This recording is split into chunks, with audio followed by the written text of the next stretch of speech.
to be a part of your enterprise this morning.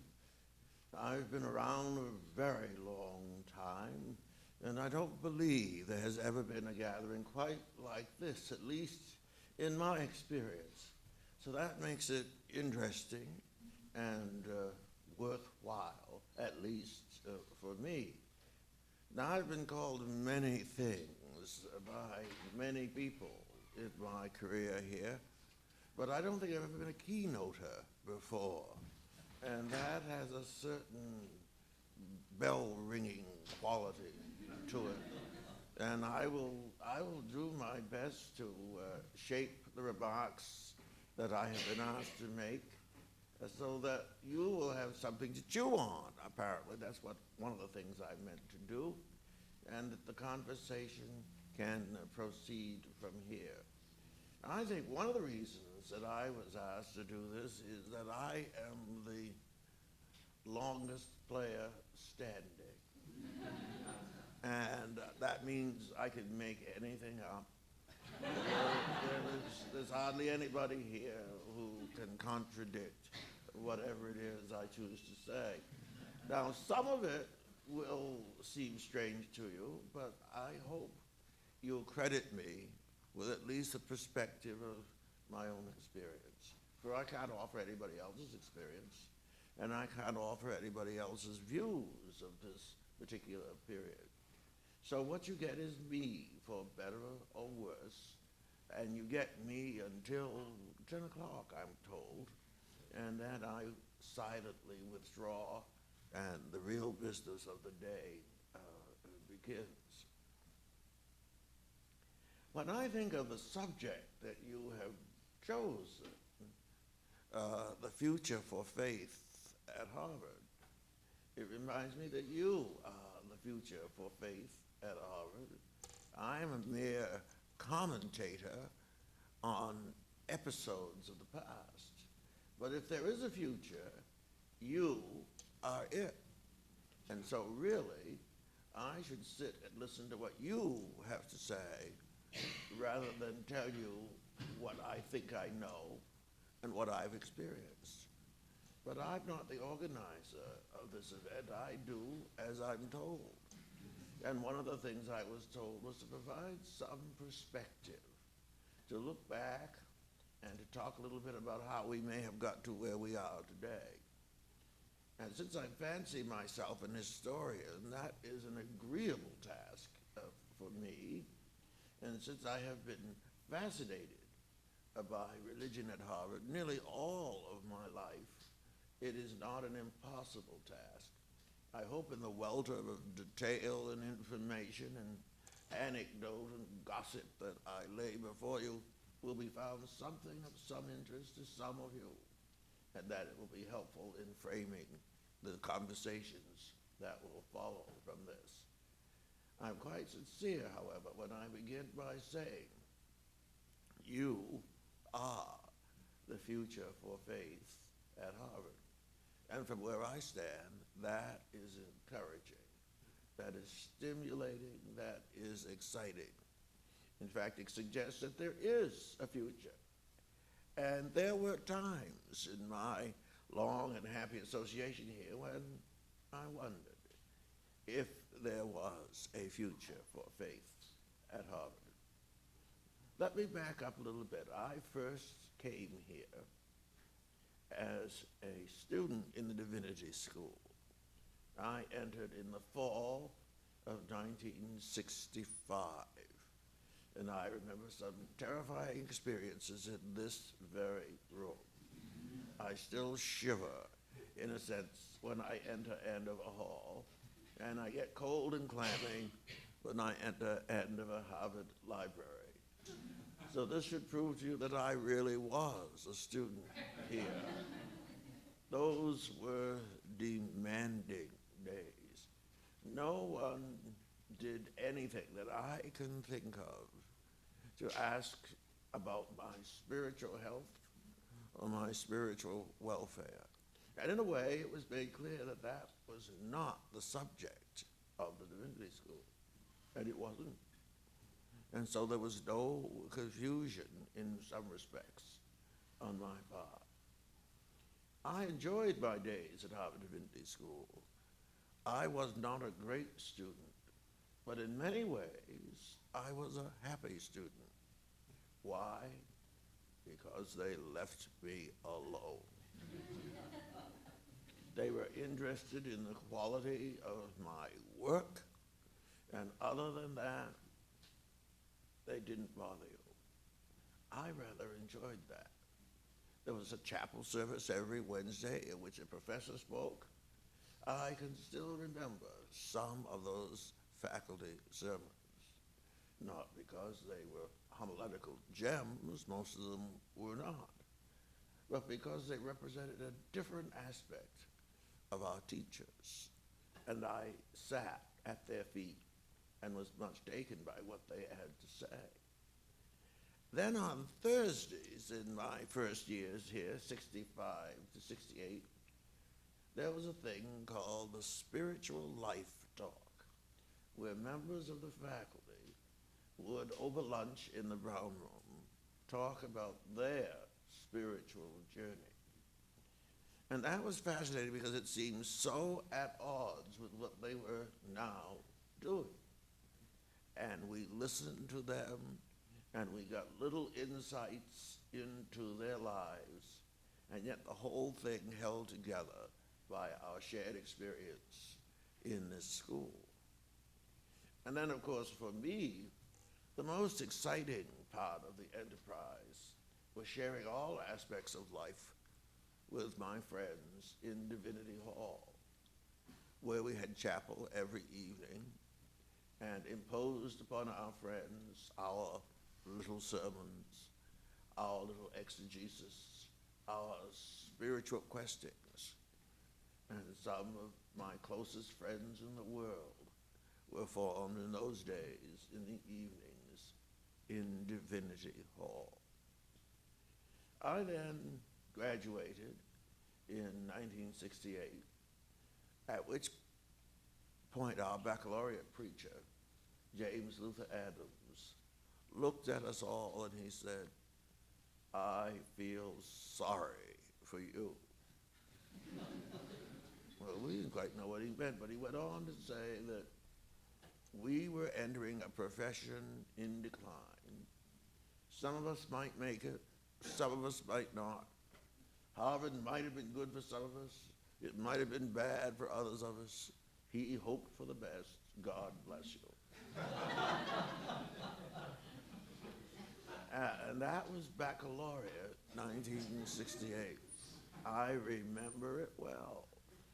And I wasn't altogether sure that he didn't have my number straight in mind. It wasn't clear to me what I was going to do with my Harvard degree. But I had done one thing in January of that year. While killing time during the reading period, which we all did, I read a full-page ad in Time magazine. That was how desperate I was to avoid responsibility or work. It was a full page of print, but in the middle of the page was a cameo of a black man, a headshot. Well, I read this, and it was a story of an ex-slave who had gone to Tuskegee Institute in Alabama and learned how to make bricks and had built a family and a home and a career on this particular talent.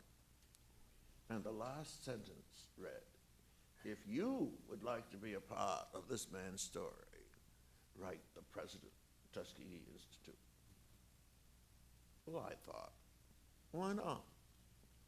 So I triple-spaced my meager resume and composed a letter, which I then dropped in the mailbox, to the president of Tuskegee Institute. And not too long later, I heard from him. And their vice president for academic affairs was coming to Boston and would be pleased to wait upon me at the Copley Plaza Hotel. So I took my one suit to the cleaners and got it pressed and cleaned. And on the day in question, went over to the Copley Plaza to meet Dr. Russell Brown. He looked me up and down, and we had a nice chat. And he ended his chat by saying, well, Mr. Gomes, if you complete the degree in June, this would have been in April, we will hire you at Tuskegee. I was thrilled. You will be an instructor in history, and your salary will be $5,000. Well, that was more money than I ever imagined. I mean, it was half my father's salary, and he'd been working for 30 years. I didn't know what to do. So I knew I had to finish my Harvard degree, which I did, and which was a demanding ordeal for seniors in those days. But I did finish, and the long and the short of it was, in the fall of 1968, I began my teaching career at Tuskegee Institute in Alabama. And one of the things that I liked about that appointment was it had nothing to do with religion. I was not an instructor in religion. I had no pastoral responsibilities.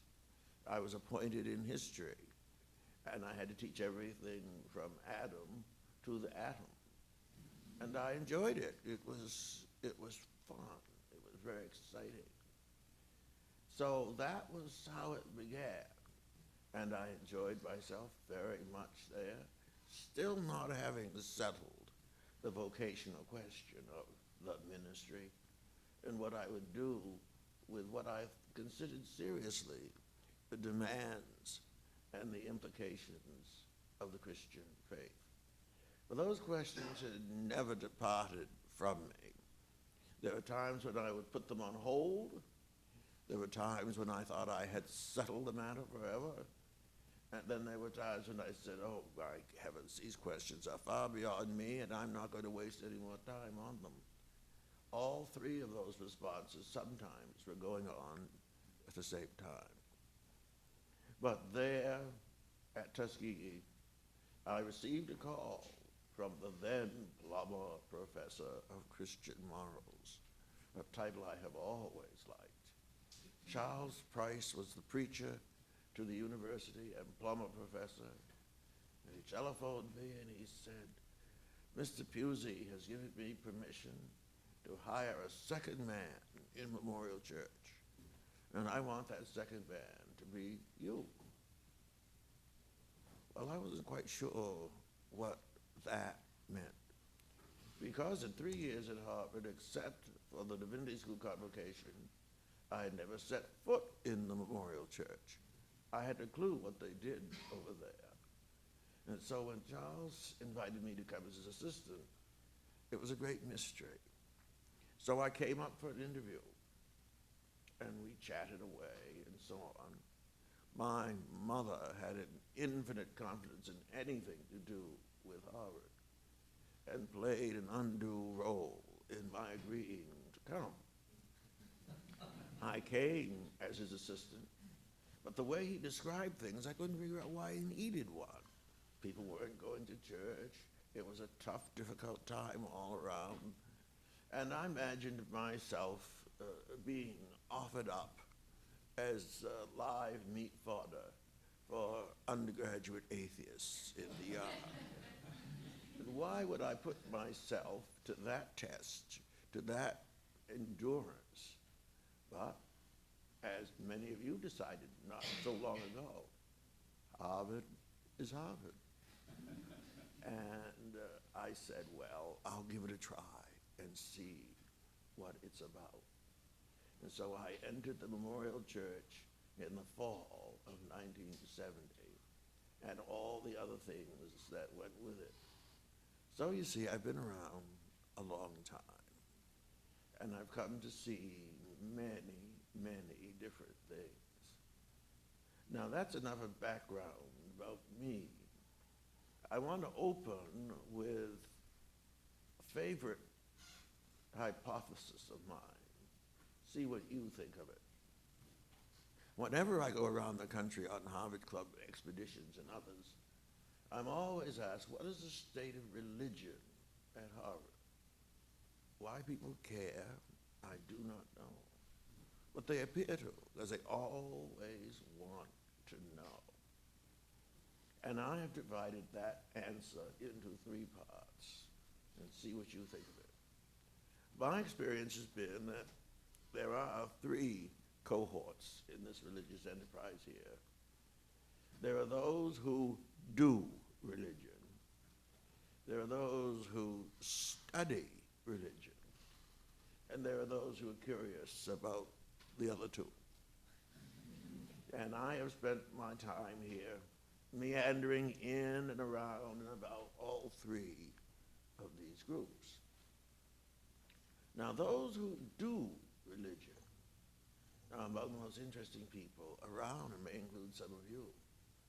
These are the people who conduct Bible studies, who are active in various churches and religious societies, who comprise the vast number of undergraduates engaged in some regular kind of work or worship under the auspices of their religious tradition. They are everywhere. These people do religion. I remember the first time I went to a meal in Lowell House, and a boy offered grace. I was shocked. I couldn't believe it. He folded his hands and muttered a prayer at the end of the dining hall table and proceeded to eat.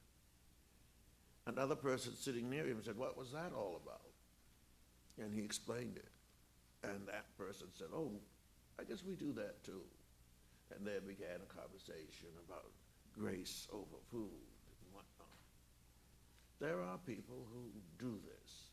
The Bible studies, the Friday night meetings, the midweek meetings, the Sunday meetings. And they are everywhere. And I would argue, in large measure due to the new demographic at Harvard over the last 40 years, that there are probably more people today in 2010 doing religion at Harvard than at any point since the 17th century.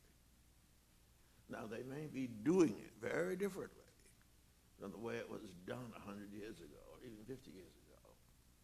But there they are. They are everywhere, and it is a remarkable phenomenon to behold. Now, of course, we know the study of religion is a big deal around here. The concentration is well filled, full of interesting, intriguing people. A large number of us offer courses in the study of religion. It's a very engaging enterprise. And that study is not confined to the divinity school. It's everywhere. And then there's that third group of people for whom religion is a constant source of curiosity. They are interested in religious people, not because they themselves are religious, but what is it in religion that motivates people to behave in a certain kind of way, to hold certain beliefs, to willingly sacrifice in the minds of many their minds to something else. I move among all these groups and am fascinated by them. But their existence leads me to believe that there is in this university in our day a great hunger and a great appetite for the religious experience. People are not altogether sure what that is, but unlike my assumptions of 25 or 30 years ago, they're not willing to write it off. They're not willing to say, we do not need this. In fact, what they are willing to say is, if there's anything here, let us know. We want to know, what is this religious thing? So there is serious and genuine inquiry. It is no longer fashionable to be a cultured despiser of religion here. Now, there are cultured despisers. I know many of them very well. Many of them are my colleagues. But that is no longer the context in which we do our work. I find this particularly true in the place where I am most frequently located, in the Memorial Church. Now, not everybody who goes there is by any means a devout believer, but they are interested enough to come, and they want to know what is going on and why. And for me, that has been a wonderful opportunity to try to testify to the faith as I understand it, to try to be an intelligent, thinking believer, and to try to suggest that belief actually has something to do with the way we live our lives and want to order our world in the 21st century. That is, for me, exciting and demanding and interesting. Now, when I look out at you, many of you look very different from my classmates of 30 years ago. Harvard has done something, and what is it that it has done to bring you here? Well, it's admitted you, which is smart, and you are smart for having accepted the admission. But you brought something with you, and that is what has happened. As Harvard has broadened its admissions policies and no longer chooses just those Episcopal graduates of New England Preparatory School, who by the time they got here were sick to death of religion anyway, after compulsory chapel. It has broadened that base, and interestingly enough, many people have brought their faith with them. Now, it may be subject to battering and burning here, but they brought it with them, and from time to time, burnish it and bring it out. And it has lasted, which is one of the reasons it seems to me that there is such a widespread and strongly rooted network of religious groups across the campus. It isn't that Harvard has become more religious in my experience. It is that people who take religion seriously are more than not likely to be found here. When they come from Ohio or Colorado or even California, they do not leave whatever religious impulse they had back home. They bring it here and try it on for size. And invariably there is somebody else here who is willing to respond to that. That is the new dynamic in religious life here at Harvard. And I would say 50 years ago, that was not the case. 50 years ago, you came to Harvard to lose two things, your virginity and your religion. And it was a great question as to which went first. I cannot speak to the virginity question these days, but I can speak to the religion question. And I do in saying that most people are not willing to chuck their religious curiosity or their religious experience. The demand is to find a way to respond to that in this university, to combine the skills of intellect and passion and compassion with the resources available. That's the hard task, it seems to be. We do not have people who come here who want the religion of the second grade of their Sunday school.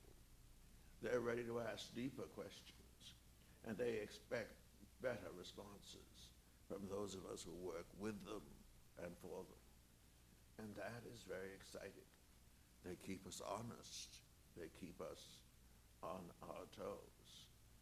Never once in my 40 years here have I found somebody unwilling to talk about religion. And never once have I found somebody who knew so much that they couldn't be instructed or informed by somebody else. Daily prayers, which some of you may know, occurs every morning in Chaplain Chapel in Memorial Church at 8:45. And it involves invitations to a large number of the faculty to come and speak for 5 minutes. In my time, no member of the faculty invited has ever declined the invitation. Now, some are better than others. Some enjoy it more than others. Some have more to offer than others.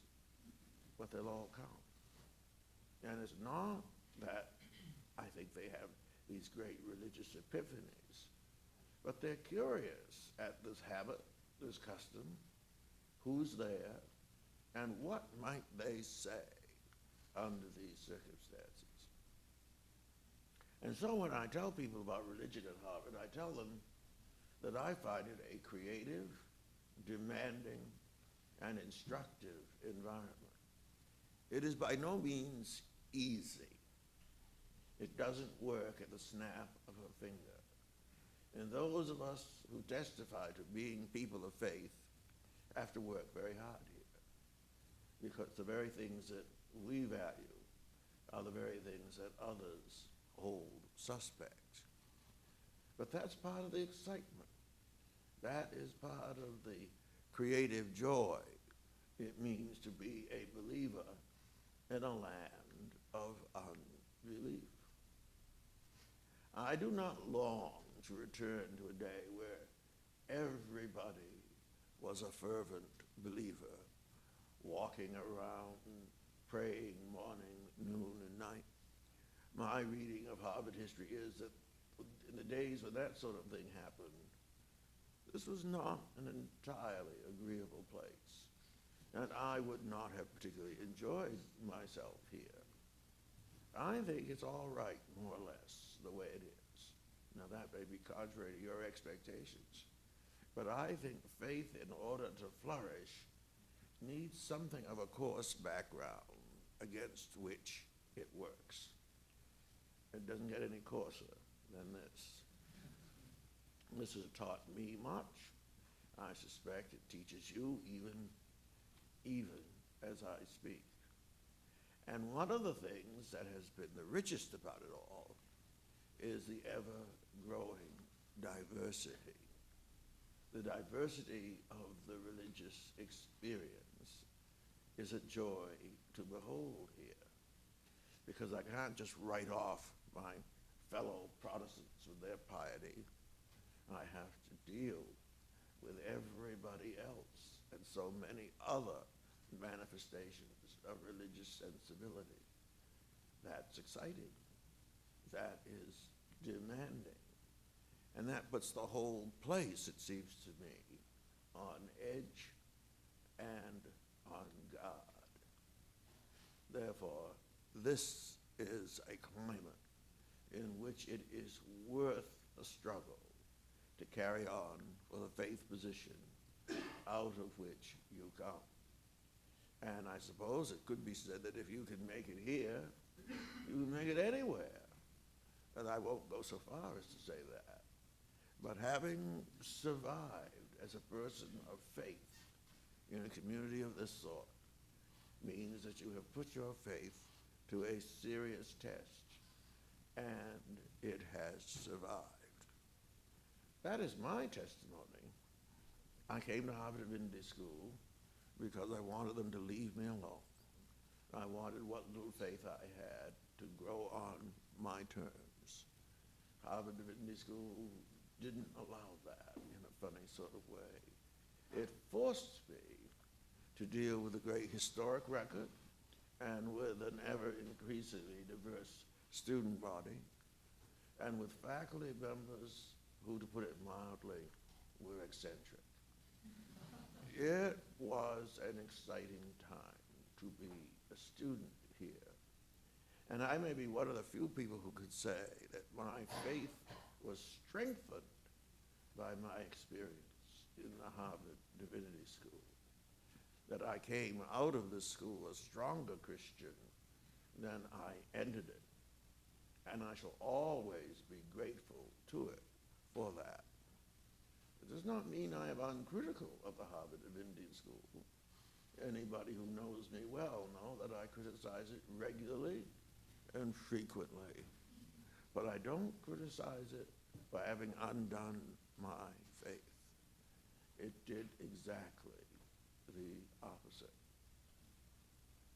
Now, as I look ahead in the years to come, all I can see is more of you. That is to say, bright, able, committed, intelligent people who are not easily impressed and who are not easily intimidated. People for whom the faith, whatever it is a solid, real experience which sustains you and which you are prepared to share by whatever means available to you. That is exciting to me. That suggests that the future is bright. I do not despair of faith in this environment.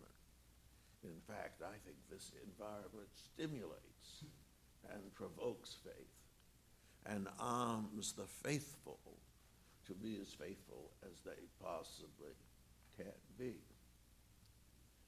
Now, some of you will think, oh, Gomes has been here so long. He has become acclimatized. He's gone native. And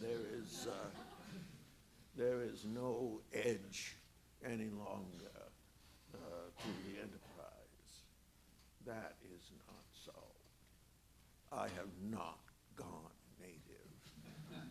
I live in this community because I like it and I trust it. And I live with my faith because I like it and I trust it. And so far, it has been a very good enterprise.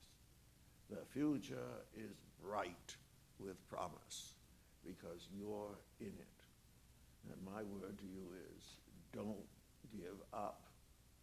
Don't give out. Don't give in. It is yours to make, and those who come after you will be very grateful for your witness and what you have done. I feel a hook coming gently in my direction, and I am happy to yield.